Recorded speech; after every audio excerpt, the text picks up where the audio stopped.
notre émission Je prends ma vie en main grâce à l'hypnose et au coaching. J'ai le plaisir d'accueillir aujourd'hui avec nous Priscille Desrives, c'est ça? Bonjour. Priscille, bonjour. Alors ça fait longtemps que tu viens à la radio, on a l'habitude de te voir souvent maintenant.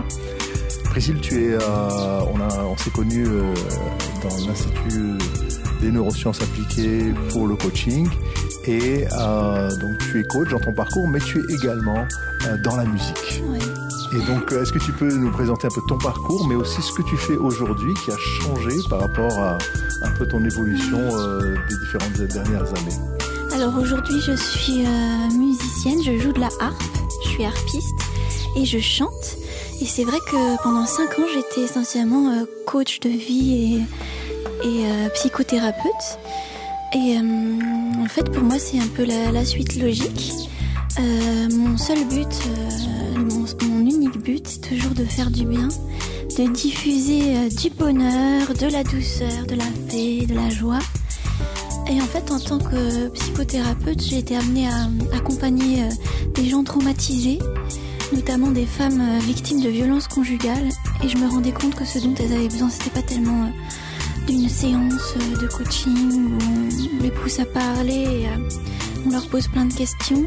Effectivement, parler, poser des mots sur ce qu'on a vécu, ça peut beaucoup libérer, mais ce dont elles avaient besoin en priorité, en urgence, plus encore que de mettre des mots sur leur douleur, c'était de se sentir sécurisé dans un espace qui soit beau, de se sentir entouré de douceur et de pouvoir enfin se nourrir de relations saines et de pouvoir se faire du bien, prendre soin d'elles après des années souvent de vie dans la violence, dans un contexte d'horreur et d'irrespect et d'humiliation.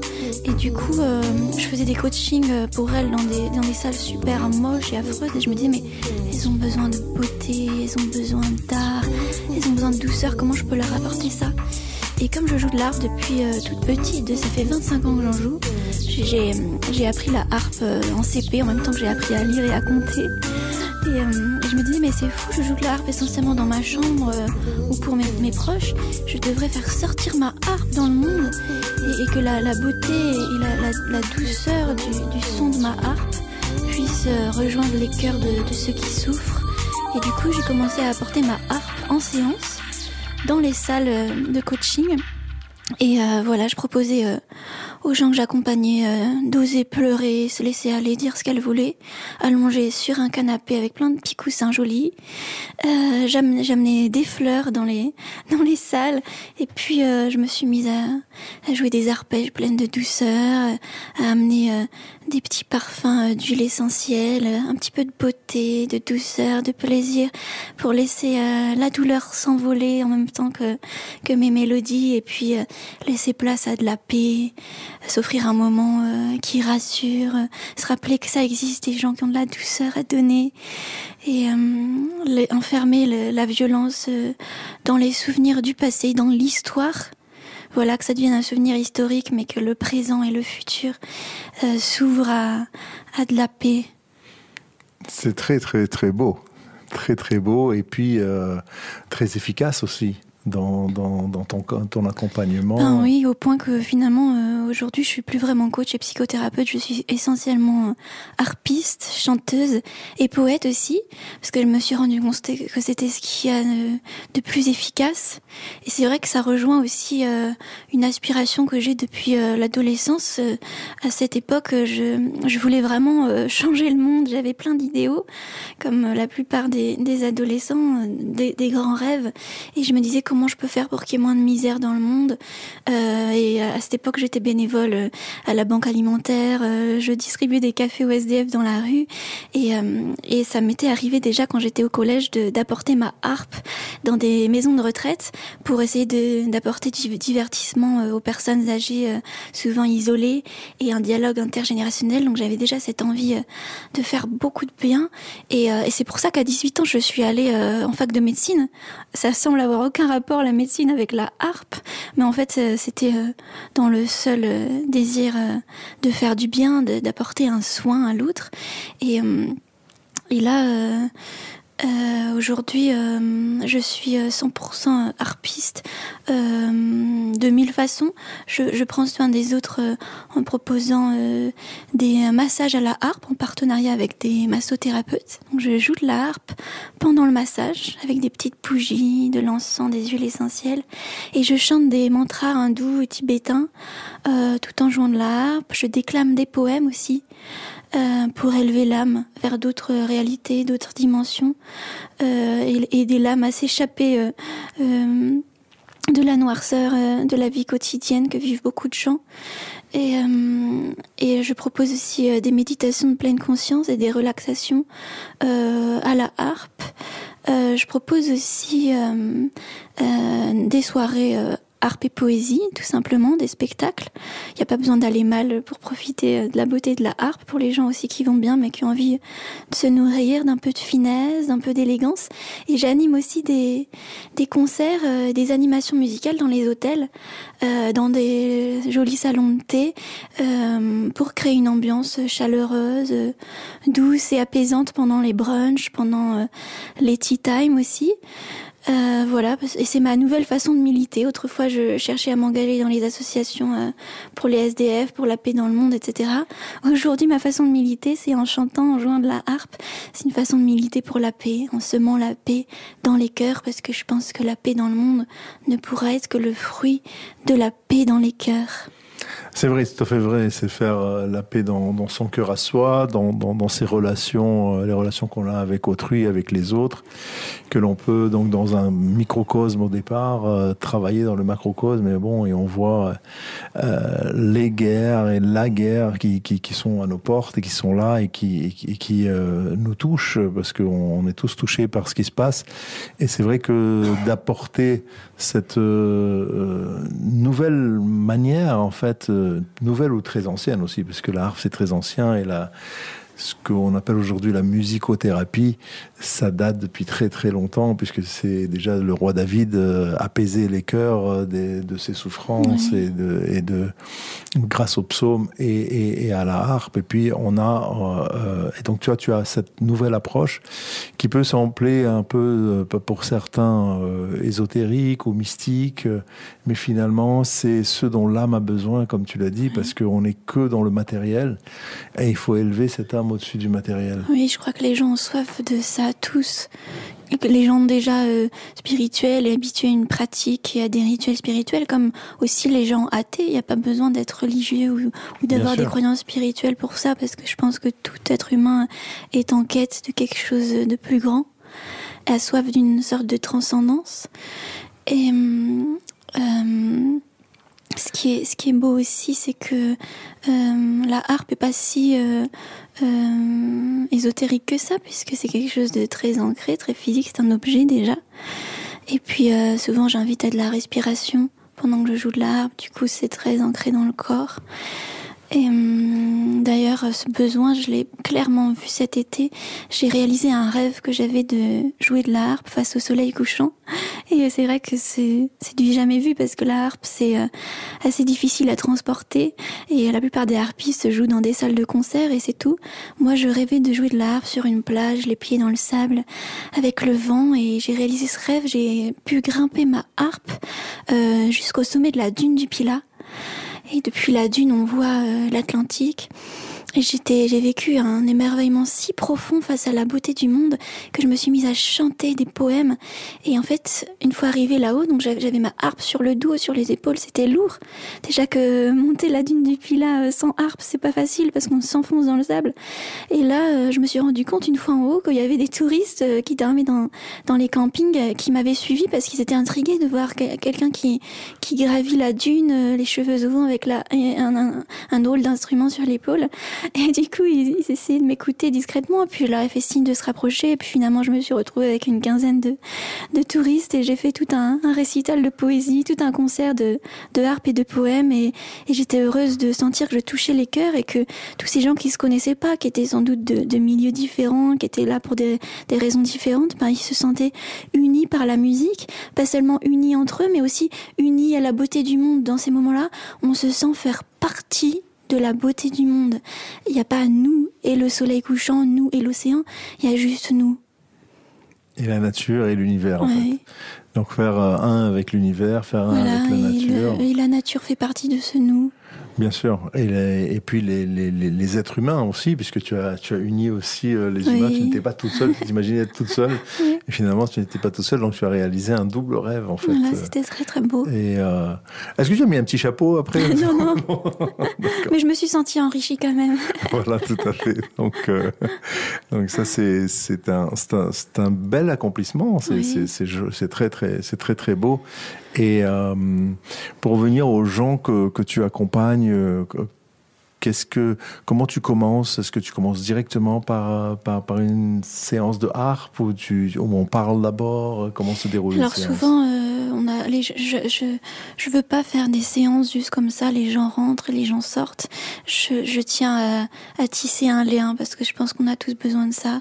Sinon, moi j'ai déjà été massée dans des spas, etc. Mais souvent on entre, on sort et la personne ne sait même pas pourquoi elle nous masse, pourquoi on a besoin de se détendre, qu'est-ce qui nous fait souffrir, quelles sont les croix qu'on porte dans nos vies dont on a besoin de se soulager. Et je trouve que c'est dommage et je pense que les gens ont besoin de se confier sur les soucis qu'ils vivent pour pouvoir mieux les lâcher et aussi se confier sur leurs rêves, sur leurs espoirs et se sentir compris, accueilli personnellement. Voilà, donc je crée toujours, il y a toujours quelques 10 minutes, un quart d'heure d'accueil de l'autre tel qu'il est, d'accueil de l'autre personnellement, lui. Voilà, c'est une rencontre et avant que la séance commence, je me recueille un peu et je me prépare à accueillir cette personne et je mets dans mon cœur de vraies aspirations à lui faire du bien. Je prends le temps de tisser dans ma tête une véritable intention de semer dans son cœur de la paix et de l'émerveillement parce que c'est ça que je veux offrir aux gens. Je veux leur offrir de l'émerveillement et l'émerveillement, c'est quelque chose qu'on peut ressentir quoi qu'il se passe autour de nous et quoi qu'on ait dans le cœur. C'est merveilleux, en tout cas. Ce que tu dis, c'est magnifique.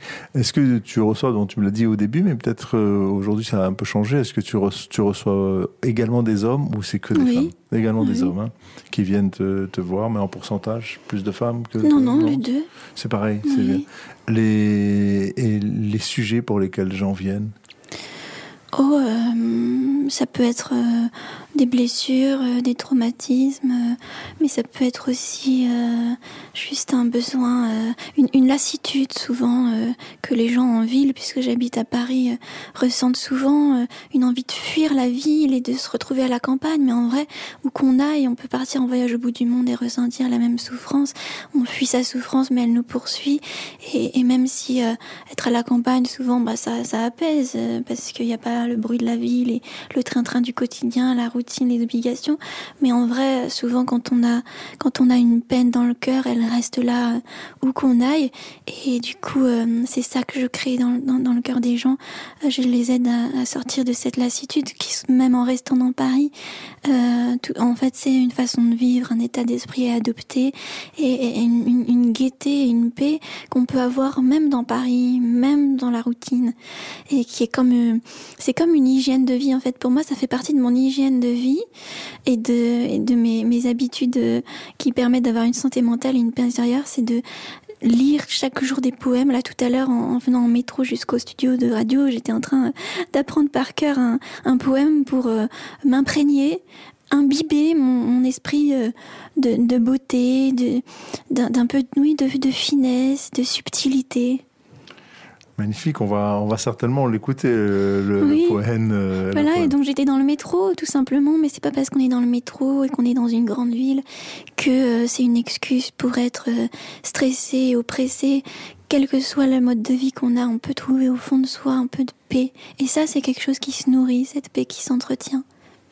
Oui, c'est ce qui manque, je dirais, aux 99% des gens. Oui. Malheureusement, 99% des gens que je reçois aussi et qui sont dans un état de guerre intérieure, de guerre avec les autres, et finalement jamais en paix, et qui pensent que ça ne peut être que comme ça. Oui. Et en fait, ils sont, moi je leur dis un peu, pas pour les brusquer, mais un peu pour les éveiller, les réveiller.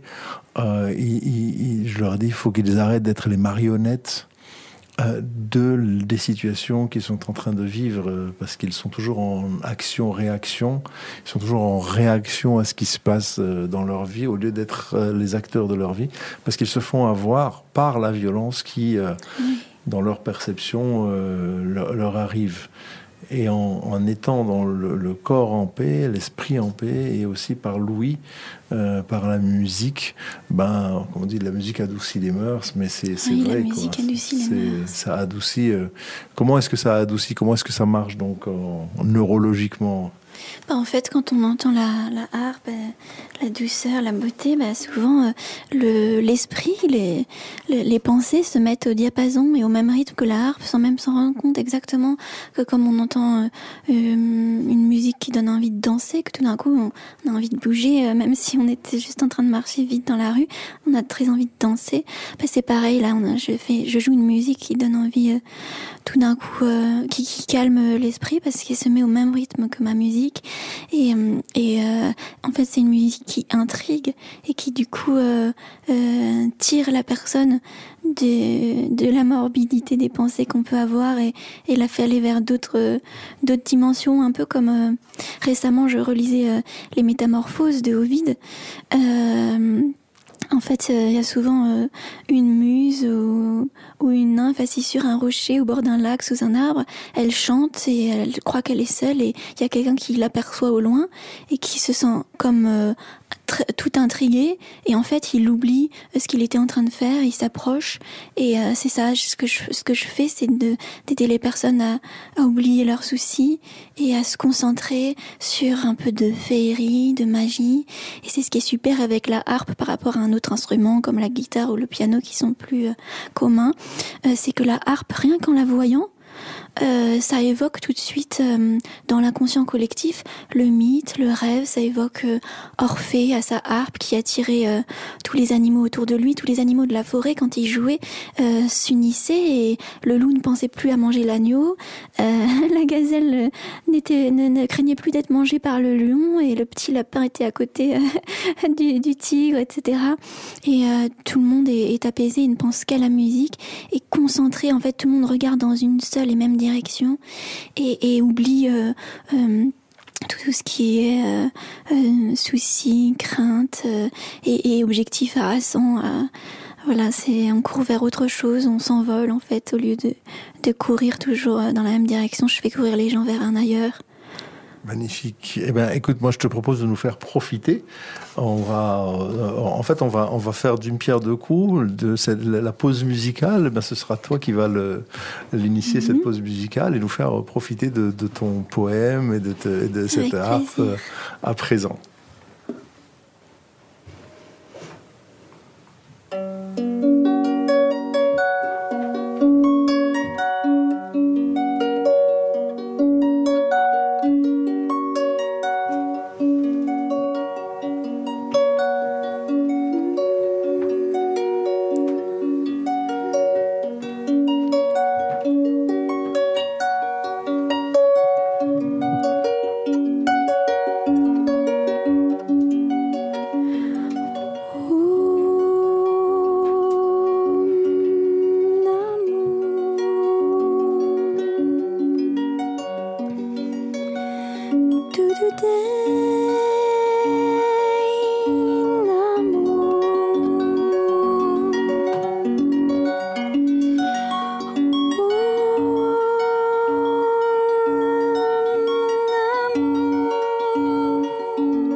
Sur les ailes du vent, coureur du monde, je viendrai te chercher avec joie, comblé de tendresse et d'ivresse, comme un beau jour d'été.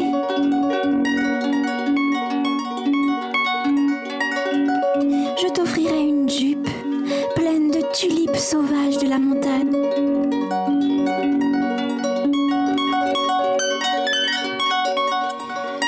Une nuit, si tu appelles mon nom, je t'inviterai au pays des rêves. Et je danserai comme les sirènes sur les vagues de ton souvenir.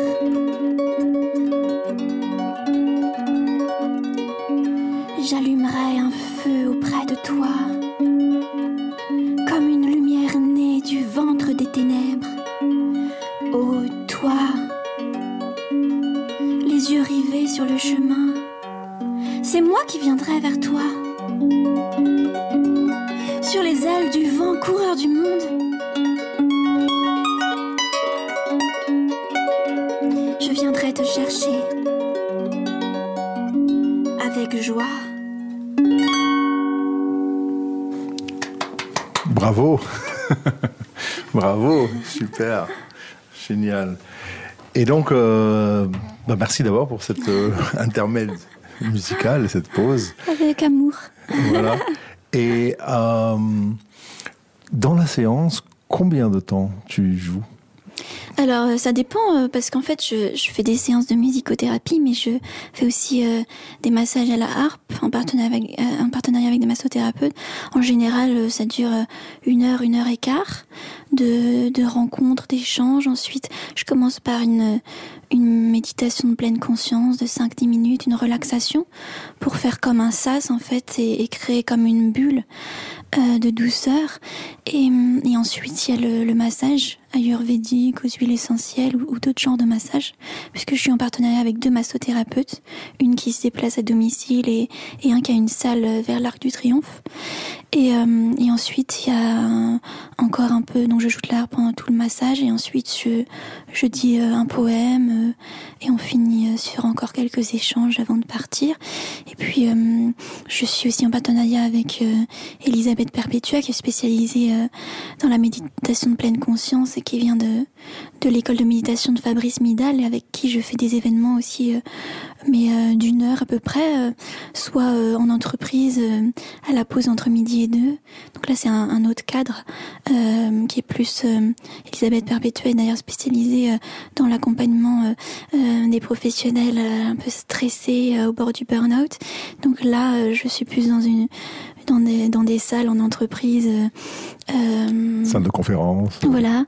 Et j'essaie de mettre un peu de magie dans le monde du bureau. Voilà. Je suis comme une fée qui a fui la forêt pour mettre un peu de chants d'oiseaux dans les entreprises. Et puis je fais aussi des concerts. Parfois je dis des poèmes et je joue de la harpe au Club des Poètes, qui est un peu le lieu par excellence de la poésie à Paris et dans le monde, un peu le repère des poètes du monde depuis les années 60. Et je dis aussi, donc là c'est plus en spectacle, je vais bientôt louer une salle de théâtre avec une amie qui travaille aussi dans la méditation sur l'île Saint-Louis. Donc là ça sera plus en spectacle, donc avec une scène, des petits fauteuils rouges. Comme ça il y en a pour tous les goûts, parce qu'il y a des gens qui, ça leur parle pas trop de faire des séances de musicothérapie, ça peut faire un peu peur, on sait pas trop ce que c'est, on a peut-être pas trop envie de se confier, et c'est compréhensible. Et c'est d'ailleurs quelque chose qui me frustrait quand j'étais coach et psychothérapeute, c'est que je sentais que je pouvais pas atteindre tout le monde, j'atteignais que des gens qui avaient envie d'être accompagnés, et il y en a plein qui auraient besoin, comme tout le monde, d'un peu plus de bonheur et de douceur, mais qui n'ont pas envie de prendre des séances et des rendez-vous avec des psychothérapeutes. Ça peut faire peur, donc là je propose aussi des spectacles. Et bientôt, je vais proposer aussi, donc là j'ai parlé de massage, méditation de pleine conscience, spectacle, mais je suis aussi en partenariat avec des galeries d'art pour lesquels je joue de la harpe en fait lors des expositions, et aussi des partenariats avec des salons de thé et des hôtels. Donc là, pareil, c'est dans la même optique que quand je joue dans des théâtres pour des spectacles. C'est pour atteindre tout le monde, parce qu'on n'a pas besoin d'avoir une thérapie. Il y a des gens qui n'ont pas besoin d'une thérapie, mais qui ont envie d'un peu de plaisir et de douceur. Et du coup, j'amène ma harpe aussi dans les restaurants, les salons de thé, dans les cours des hôtels, un peu partout, dans les galeries d'art aussi. Et j'aide aussi des marques qui ont envie de faire du bon travail, d'excellence, qui ont envie d'avoir une image de marque, d'élégance, de finesse, d'excellence. Et donc je mets ma harpe au service de leur image. Donc là, c'est plus de la thérapie, mais c'est un peu comme une façon de rendre service à ceux qui veulent créer de l'élégance dans le monde. Et du coup, j'ai par exemple joué de la harpe pour une bijoutière, qui est quelqu'un qui fait tout de façon artisanale. Tous ses bijoux sont faits avec amour, avec finesse, et ça lui tient à cœur de vraiment travailler au service de l'élégance, de la beauté, de la finesse. Donc on est sur la même longueur d'onde. Elle est bijoutière aussi dans cet état d'esprit-là de faire du bien. Elle s'appelle Justine Théodore. C'est son atelier, sa boutique rue de la Lune. Et puis j'ai joué aussi pour Stéphanie Valère, qui est une couturière qui fait du sur-mesure et de l'excellence. Et pareil, elle avait besoin de donner à sa marque une image d'élégance, et j'étais ravie de jouer de la harpe pour sa marque. Donc voilà, j'utilise ma harpe pour la thérapie, la douceur, la finesse, aussi pour des spectacles, et aussi pour les marques, de l'élégance et de la beauté partout en fait. Magnifique. Tu apportes en fait à la fois une pause, mais en fait un espace différent. Voilà, un espace exactement. Différent, un espace musique, un espace... Je propose aussi des siestes musicales. C'est ma nouvelle idée de l'été que j'ai eue cet été. En fait, On en avait parlé, c'est vrai, dans l'émission. Oui, j'ai eu l'idée, j'avais un rêve. C'était de jouer de la harpe assise sur un nuage, mais je me disais c'est un rêve trop farfelu, c'est impossible. Et en même temps, je me suis dit non, tout est possible. Et j'ai eu l'idée de faire du parapente. J'ai pas pu monter ma harpe dans le parapente, l'accrocher, mais j'avais dit des poèmes dans le parapente. C'est là que je me suis dit mais comment je pourrais faire vivre cette expérience aux gens à Paris, les faire aller dans la lune et dans les nuages. Et ben je me suis dit je vais leur proposer des siestes à la harpe.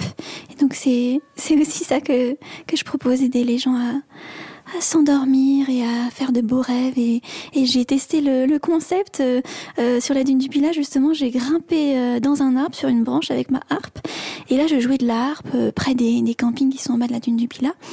Et je faisais ça la nuit au clair de lune, grimper dans un arbre, et avec l'intention d'endormir les gens, de jouer comme une berceuse, et avec l'intention de faire en sorte que les gens rêvent des rêves sublimes dans leur nuit, sans savoir qu'il y avait vraiment une harpe qui jouait dans la réalité. Et en fait, à ce moment-là, il y a un projecteur qui s'est allumé sur moi. Je me suis dit, mais je rêve, je suis pas sur une scène, pourquoi il y a des projecteurs qui m'éclairent? Il y avait un halo de lumière sur moi. Je me suis dit, bon, je continue à jouer, peut-être que je délire, mais tant pis, je vais être en extase, en transe. Je continue à jouer de tout mon cœur. Et là, le projecteur s'éteint, puis il se rallume une heure plus tard.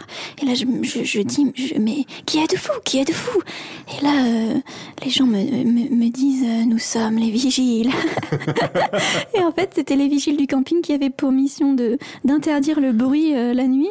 Et en fait, ils n'avaient pas osé me l'interdire. Ils savaient plus comment se comporter, parce que voilà, j'étais avec ma harpe sur une branche, avec le clair de lune, avec une couronne de fleurs dans les cheveux. Et ils se disaient bien que personne allait se plaindre qu'il y ait eu du bruit cette nuit.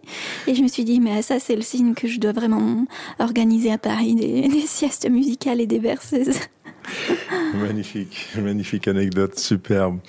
Et on a le plaisir aussi d'avoir avec nous un autre invité qui est, bonjour, Franck, c'est ça Oui. Franck Legros. Et est-ce que tu peux te présenter pour nos auditeurs? Bonjour Franck. Bonjour. Ce que tu fais, quel est ton parcours et ce que tu proposes également? Oui, je peux d'abord, pardon d'être en retard, je m'habitue à la vie de l'Île-de-France. C'est pas grave. Qui je suis? Alors aujourd'hui, je me définirais comme étant un être en chemin d'abord, vraiment en chemin spirituel, humain, relationnel. Et mon parcours fait que j'étais danseur professionnel d'abord, mais je suis toujours danseur, y compris dans l'âme et dans le corps. C'est important pour moi. Ensuite, j'ai été 20 ans prêtre dans l'Église catholique, que j'ai décidé je sais pas, de laisser, en tout cas de continuer ma route dans une dimension plus large, à la dimension universelle, ce qui est pour moi important. Et aujourd'hui, je suis coach, et notamment avec cette dimension importante de l'unification de l'être, puisque mon parcours qui a à la fois été impacté par la dimension physique, la dimension spirituelle, et puis dans mon travail de coaching, j'ai beaucoup... Bon, en tout cas, je travaille particulièrement les neurosciences, donc la dimension du mental. Et voilà, donc pour moi, c'est ce qui me passionne aujourd'hui, c'est permettre aux uns et aux autres d'être unifiés. Parce que, voilà. Très bien, c'est un parcours passionnant et très diversifié, en tout cas, de passer d'une dimension à une autre, finalement. Ouais. Et, tout en restant dans le spirituel. Oui. Parce que quand on est prêtre, on est aussi dans le spirituel. Et puis, tu restes dans le spirituel et en alliant d'autres énergies. C'est ça, ouais. C'est ça. Et comme je l'ai posé à Priscille, qu'est-ce que tu proposes, toi, comme accompagnement? Voilà, c'est quoi ta spécialité aujourd'hui, dans ce parcours-là? Ma spécialité, c'est de permettre, je vais parler concrètement de ce que je propose, mais ma spécialité, c'est de permettre de reconnaître que pour être bien, en fait, plutôt que de se morceler et de s'écarter, plus on est unifié, et plus, en fait, on réalise que la dimension spirituelle est aussi un aspect physique. Et que tout est un, en fait, et que je pense qu'un des maux de notre société, c'est de morceler. Il morcelle à la fois les personnes, et puis aussi les personnes en elles-mêmes et les personnes entre elles. Et je pense que c'est une des raisons pour lesquelles on n'est pas forcément très bien dans notre société occidentale. Et donc moi, j'ai fait en sorte que chacun puisse réaliser que s'il travaille sur une corde, on voit que la harpe ici, s'il travaille sur une corde, en fait, les autres vont résonner. C'est-à-dire que si j'apprends à intégrer mon corps, je sais que mentalement, il y a quelque chose aussi qui va se travailler, et aussi spirituellement et inversement pour les deux autres. Donc comment je propose ça? À la fois, il y a des accompagnements perso, mais aussi des programmes qui ont spécifiquement cet axe de ce qu'on appelle la synchronisation, en fait. Bien sûr. Et aussi des stages d'une journée, 2 journées ou 5 jours. Et là, l'idée, c'est ça. C'est d'expérimenter à travers le souffle, à travers la méditation, à travers la danse, d'expérimenter que je suis un et fort. Et en fait, la base, c'est d'apprendre à s'accueillir soi-même et à s'aimer avec toutes ces dimensions de son existence. Donc l'unification, mais on est aussi composé de beaucoup de parties, beaucoup de parties de soi. Et donc, comment tu unifies ces différentes parties? Comment je les unifie? En tout cas, je porte les uns et les autres à les unifier. Pour moi, la première des choses, c'est de les accueillir telles qu'elles sont. D'abord. Telles qu'elles sont et non pas telles que je voudrais qu'elles soient. C'est-à-dire, on va débarrer par le corps. C'est-à-dire que, en fait, peu de personnes sont bien dans leur corps. Et souvent, quand on n'est pas bien dans son corps, on n'est pas bien dans sa tête. Oui. Et donc pour moi, la première des réalités, c'est ça, parce qu'en fait, le premier ami que j'ai, c'est celui qui m'est confié, depuis ma naissance jusqu'à ma mort. Il m'est confié et je suis invité à l'accueillir avec tendresse, en fait. Pour moi, il y a quelque chose d'important là-dedans. Et ensuite, accueillir aussi ce que je suis dans mon âme, c'est-à-dire mes beautés, mes lumières, mes capacités, mais aussi mes ombres, mes lourdeurs. Et là aussi, accueillir ça avec tendresse. Voilà. Et ensuite, la dimension spirituelle, elle intègre tout ça, elle donne un éclairage nouveau, mais comme j'aime à dire, en fait, pour moi, la spiritualité n'a de sens que si elle touche l'incarnation, en fait. Si elle impacte mon quotidien, si elle transforme mon quotidien. Sinon, elle est un échappatoire, en fait. D'ailleurs, je doute que ce soit vraiment une vie spirituelle, dans ces cas-là. Bien sûr, bien sûr. Il faut l'intégrer. Il faut l'intégrer émotionnellement. Ouais. C'est ça qui va être le plus important. Sinon, elle ne reste qu'à l'extérieur de soi. C'est ça. Elle reste à l'extérieur de soi. Et quels sont... donc, tu utilises la danse, tu utilises la méditation, un peu comme Priscille aussi, mais sans la harpe. Sans la harpe. Toi, tu es dans la danse plutôt. Ah ouais, la danse. Après, je prends des musiques que ce soit enregistrées. Il y a un moment où je faisais de la kora, mais je fais plus. D'ailleurs, kora, harpe, ça se marie très bien. Ouais. un jour si tu veux. Mais d'ailleurs, justement, avec Franck, on s'est rencontrés, on s'est dit qu'on pouvait monter plein de projets parce que danse et harpe, ça peut que être fantastique. Oui, c'est ça, tout à fait. Ouais, complètement, c'est ça. Ouais. Voilà, et après, pour moi, les arts, de toute manière, sont des portes ouvertes vers l'être humain, parce que à la fois, il s'exprime, mais en même temps, il permet à ceux qui écoutent, qui regardent, qui font, d'imprimer quelque chose. Et donc, quand on touche à l'art, de quelque corde que ce soit, hein, je pense qu'il y a quelque chose qui fait vibrer l'âme, et qui en même temps est incorporé en fait, parce que tout art a besoin d'incorporation en fait, que ce soit le dessin, que ce soit, c'est-à-dire qu'on peut pas dessiner si on n'utilise pas son corps, on peut pas jouer de l'art, on peut pas danser, on peut pas faire de la cuisine, on peut pas faire de l'art martial si on n'utilise pas notre corps. Donc, dans le sens, pour moi, tous les arts sont l'occasion d'unifier quelque chose, et de libérer son âme. Ouais, la beauté en général, oui. Et qu'est-ce qui se passe pour quelqu'un qui n'est pas artistique?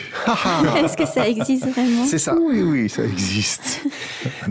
Oui, ne pas être artistique, mais je pense qu'on est tous artistes. Oui. C'est une conviction de fond. C'est une conviction, mais il y a des gens qui ne sont pas doués pour le... Moi, j'ai eu 2 à mon bac de dessin, donc je n'étais pas très doué, j'ai fait un petit bonhomme. Après, qui n'écoute pas de la musique aujourd'hui avec les portables? On écoute tous de la musique, donc en vrai, on est tous sensibles à la beauté. Qui ne tombe pas dans un recueillement profond, une contemplation face à un soleil couchant? On a tous une sensibilité au beau. Et le beau nous fait tous du bien. Personne ne peut dire « Oh, ça m'a fait du mal parce qu'il y avait des fleurs et parce que... » Oui, c'est ça. En fait, c'est... Oh, au secours, les oiseaux ont chanté, c'est pas le genre de musique que j'aime. Non, personne ne dit ça. Oui. Tout le monde est sensible au beau et il y a quand même une vision universelle de ce que c'est que le beau. C'est ça. Même si c'est vrai qu'il y a des goûts différents. Mais... Ça fait, sans rentrer dans le religieux, mais c'est vrai que ça fait appel au divin, qui est cette beauté universelle dont tu parles, dont tout le monde est sensible, parce que justement, elle unifie tout le monde, elle est une. Ouais. Quand on se retrouve soit devant un océan, ou devant au sommet d'une montagne, où on est en admiration devant cette nature, et sans même qu'on soit, quelle que soit la religion ou pas la religion, mais on est sensible à cette beauté, et ça fait appel au divin qui est en nous, et donc ça c'est important d'avoir ça, et c'est ce que tu éveilles, si j'ai bien compris. Oui, et même si, parce qu'il y a quand même des artistes qui expriment parfois de la cruauté, de la douleur, des choses très difficiles, très dures, mais même lorsque les artistes expriment ça, je crois qu'au fond il y a le regret, parce qu'ils savent au fond d'eux que l'homme est fait pour le beau. Je ne sais pas si je me fais comprendre. Oui, bien sûr. Des musiques hard, ou des peintures. Souvent, il y a du regret qui est exprimé. C'est ça. Il y a quelque chose de. Ceci dit, il peut y avoir de la beauté aussi dans la nuit, et dans les ténèbres, et dans une tempête, et dans un orage. Et donc, il peut y avoir. Moi, je déclame aussi parfois. Justement, hier, je déclamais des poèmes écrits aujourd'hui par des femmes afghanes victimes de la violence des talibans, etc. Et aussi des poèmes ukrainiens, écrits par des Ukrainiens d'aujourd'hui qui souffrent de ce qui se passe avec Poutine, etc., la Russie. Et donc ce sont des poèmes qui peuvent contenir de la rage, exprimer de la douleur, voire du désespoir, mais en fait ce sont des poèmes profondément humains, et dans cette humanité, dans cette douleur, il y a du beau, de la même façon qu'il y a du beau dans la nuit. Il n'y a pas de soleil, il n'y a pas de lumière, mais il y a des étoiles, il y a la lune, il y a de la beauté toujours, même si les oiseaux chantent plus. Il y a la chouette qui ulule, et c'est beau aussi. Il y a du beau dans toutes les émotions. Tout à fait. Alors, est-ce que tu as un poème afghan à nous réciter, Priscille, pour la prochaine pause musicale que nous allons prendre maintenant? Tu es OK avec ça? Oui, bien sûr. Allez, on y va.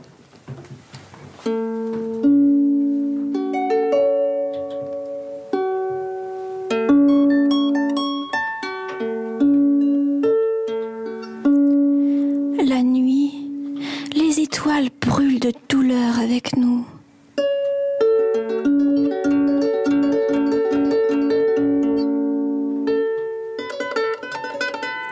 La nuit, les nuages pleurent de chagrin avec nous.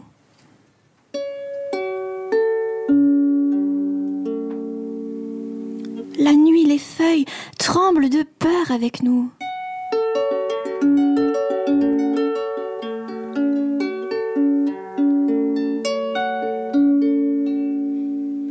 La nuit, le vent hurle de rage avec nous.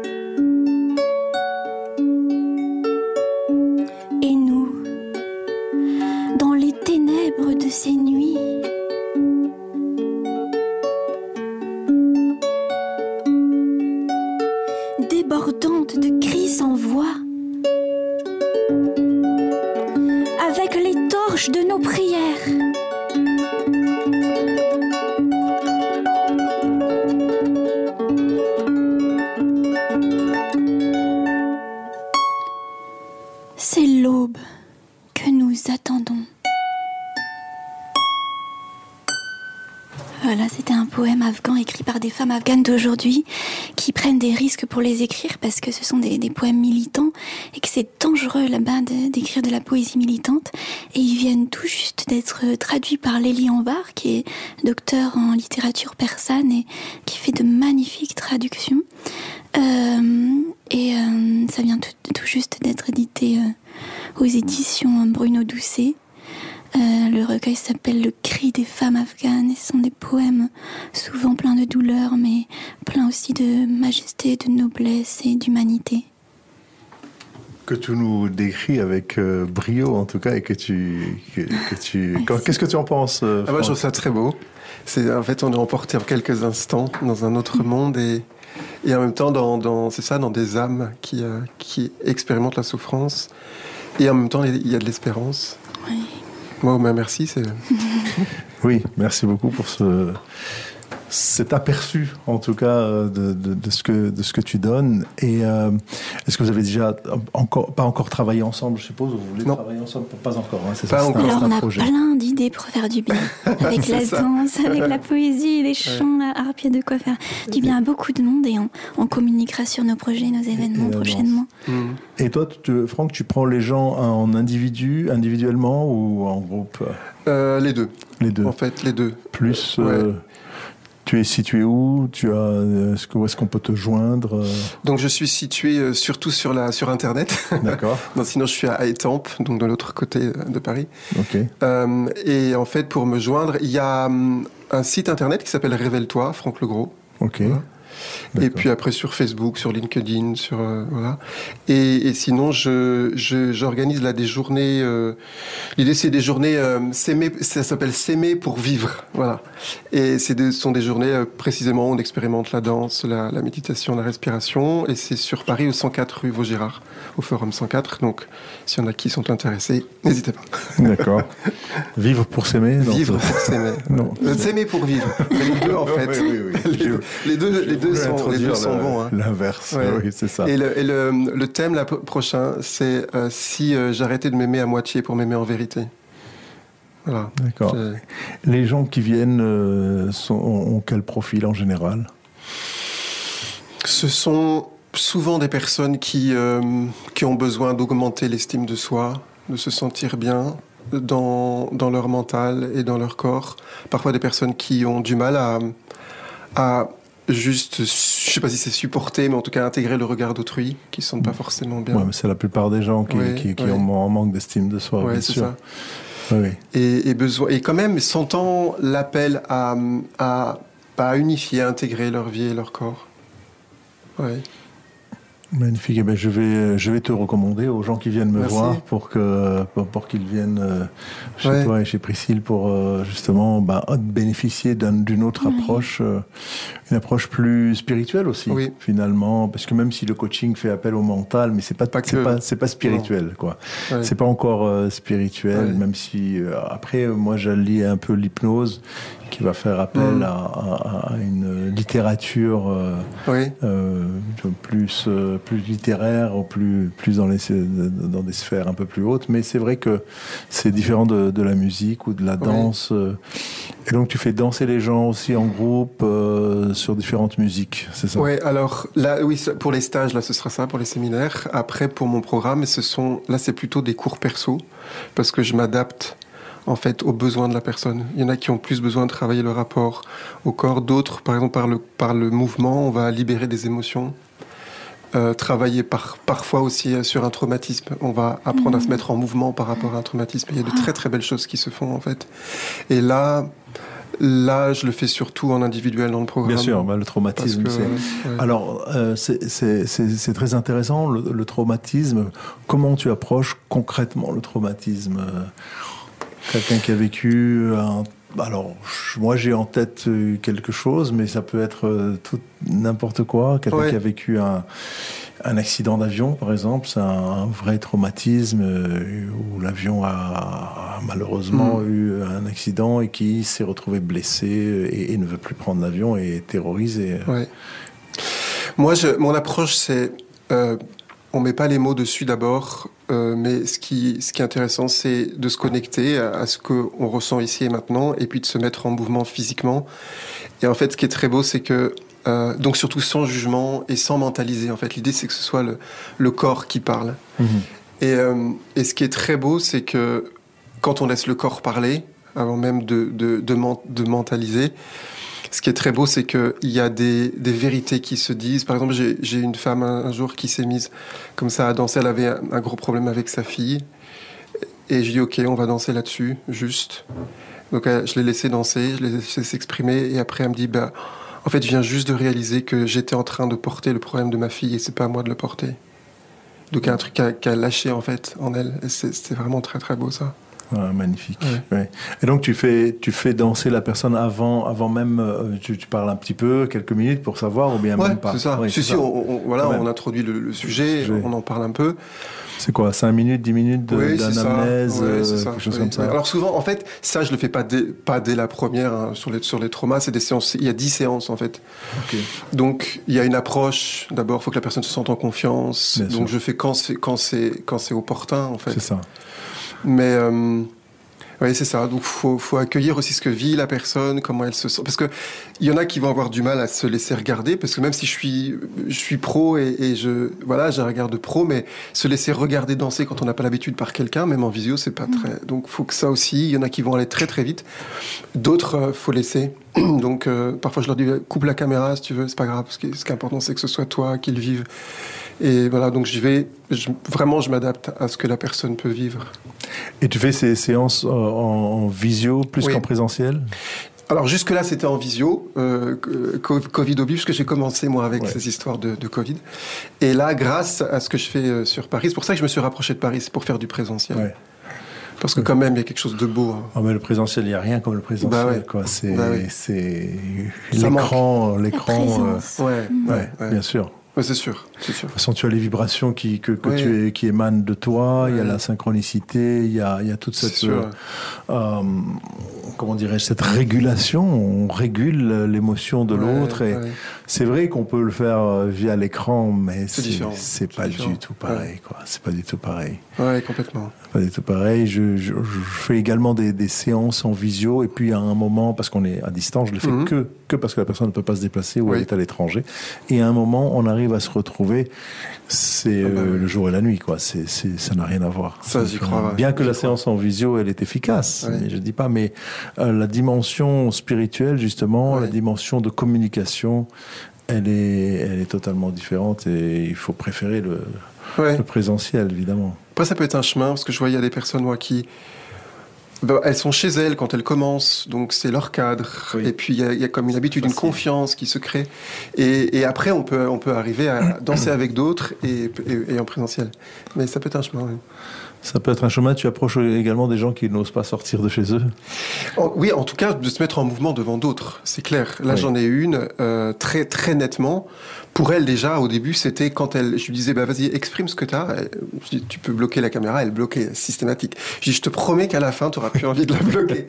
Non seulement ça, elle a invité quelqu'un à danser avec elle, chez elle. Elle m'a dit, je lui ai proposé, mais j'espère qu'elle va dire non. Je lui ai dit, t'inquiète pas. Et en fait, elle est venue, et là, elle s'est inscrite à des cours collectifs de danse, et du coup, c'est top. Je suis vraiment content. Magnifique. Donc tu donnes également des cours de danse. Oui, mais c'est lié à ça, en fait. Lié à la thérapie, de la danse thérapeutique. Oui, c'est ça. Ouais. C'est de la danse sur quel type de musique en général ? En fait, j'ai 3 parties dans un cours. J'ai une première partie qui est plutôt une partie de connexion au souffle. Donc l'idée, c'est que le mouvement part du souffle, parce que le premier mouvement de vie, il est là, en fait. Oui. Donc se connecter au souffle, et après, de commencer à mettre en mouvement, en fait, le corps. Donc ça, c'est la première partie. Puis après, on s'échauffe un peu. Je fais un petit peu de funny dance, c'est quelque chose d'un peu avec des rythmes africains, etc. Pour que la personne, c'est pas simplement pour qu'elle se détende, même si elle se détendra forcément en fait, mais c'est qu'elle s'amuse et on sait que ça lui fait du bien en fait. Le fait juste de faire un truc gratuit pour s'amuser, en fait, ça lui fait du bien. Et après, je passe à l'expression à partir du projet de la personne, soit du trauma, soit du mise en mouvement d'une émotion, voilà. Et là. Moi, en fait, je n'impose pas de style de danse pour cette 3e partie. Je dis, en fait, ton mouvement sera le juste. C'est libre, oui. Ouais. C'est ton mouvement qui compte. C'est pas que tu essaies de reproduire. On n'est pas dans un cours de danse que tu essaies de reproduire mon mouvement. Ce qu'il faut, c'est que ce soit ton propre mouvement, en fait. Parce que c'est ta propre vie, c'est ton propre corps, c'est ta propre âme. Comme tu disais, pour cette dame qui devait se décharger du fardeau de sa fille, elle a dû danser de manière spontanée pour décharger ce fardeau. C'était beau, en fait. C'était émotionnellement très beau. Je trouvais ça très touchant, en fait, ce qu'elle faisait. Magnifique. Et tu communiques là-dessus sur cette thérapie, parce que moi, je t'avoue que pour moi, c'est nouveau et je suis très content que tu sois venu à cette émission. Je remercie Priscille d'ailleurs de t'avoir invité, parce que la musicothérapie, c'est connu, on en a beaucoup parlé avec Priscille, mais de cette manière-là, c'est une innovation qui est intéressante en tout cas. C'est peu connu, et surtout en France, un peu plus au Canada. En France, c'est pas encore très... Aux États-Unis aussi. Oui, bien sûr. Ouais. Ils sont plus dans ce move-là. Est-ce que tu as une anecdote, un cas particulier que tu voudrais partager avec nous concernant donc cette approche-là? Oui, il y a eu cette femme qui pour moi était c'était très très beau. Et puis sans entrer dans les secrets professionnels, mais non, il n'y a pas de nom. Non. Mais il y a une personne qui était je sais pas comment... difficile à dire. En tout cas, qui avait un statut social important et qui, devant certains groupes de personnes, était bloquée, en fait. Avait du mal à se libérer et c'était difficile.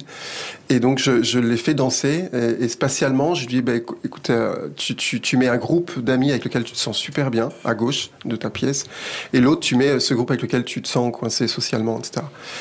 Et je lui dis, en fait, ce qu'on va chercher à trouver, c'est que tu gardes ta liberté intérieure, en fait. C'est ni le groupe de gauche ou de droite qui te donne la liberté, c'est ta propre liberté.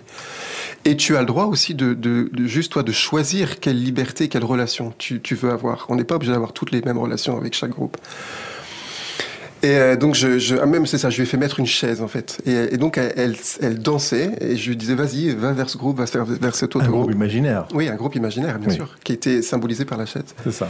Et voilà. Et donc, elle a fait ça. Et puis même plus largement aussi, c'était quelqu'un qui est pas en France, mais dans le monde politique d'un autre pays, et qui avait un problème avec une guerre à l'étranger. Et du coup, elle était très bloquée. Et je lui dis, pareil, on a symbolisé avec la chaise. Je lui dis, danse, en fait, autour de ce pays qui est en guerre. Et laisse jaillir ce qui vient, en fait, en toi. Et elle m'a dit, après, ça a débloqué plein de choses, en fait. Oh, wow. C'est ça. Ouais. D'accord. Tu n'as pas fait ça avec Poutine, par hasard? J'imagine Poutine qui danse. Peut-être que ça ferait du bien. Ouais, ça serait super. De faire danser Poutine. Tu parles bien russe ou pas? Ok, super, c'est magnifique. Et donc, Priscille, ça t'inspire quoi, la dansothérapie? Ah, mais moi, je trouve ça génial. J'ai envie de recommander ça à plein de gens. Moi, je danse tous les matins en me levant. Ça me donne de la vie, de la joie. Et je danse le soir. Souvent, je sors danser. Et moi, j'ai à 10 ans, j'étais coincée pour danser. Parce qu'il y avait de la danse à une soirée. Et je me cachais dans un coin avec un verre dans la main pour que les gens comprennent que je veux pas danser. Et j'ai réussi à m'en libérer. Mais je sais qu'il y a beaucoup de gens qui n'arrivent pas à danser ou qui trouvent l'excuse que voilà, l'art, c'est pas pour tout le monde. Et pareil pour le chant. Je donne des cours de chant à des gens qui croyaient que c'était pas pour eux, alors que je pense que la danse comme le chant, c'est pour tous. Et quand ils se mettent à oser chanter, sortir un son, il y a comme une puissance qui se dégage d'eux. Et pour moi, c'est pareil dans la danse. En fait, tout le monde est appelé à danser, à chanter. C'est comme le rire, c'est pour tous. Tu as raison. Et surtout que la danse, en fait, on s'inhibe en grandissant, parce que souvent, les enfants, ils ont de la musique, ils se mettent à danser. Dans plein de cultures, c'est presque... Bien sûr, c'est inné. Oui, c'est inné. Automatique. Ici, c'est un peu un hobby le samedi après-midi pour certains qui se sont inscrits, alors qu'en fait, il faut l'universaliser. En fait. Magnifique, très bien. Écoutez, cette émission arrive bientôt à sa fin, donc je vous remercie d'être là. C'était un petit peu court, Franck, mais voilà, tu as été avec nous, c'est très bien. Merci beaucoup, Priscille. Et merci à Francky à la technique, comme d'habitude. Merci Francky. Voilà, Merci, Francky. et à IDFM 98. Merci beaucoup et à très bientôt. Je rappelle que notre émission a lieu, maintenant elle aura lieu tous les dimanches après-midi. Elle sera diffusée à 13h et elle sera également rediffusée sur ma chaîne YouTube. À très bientôt pour une autre émission.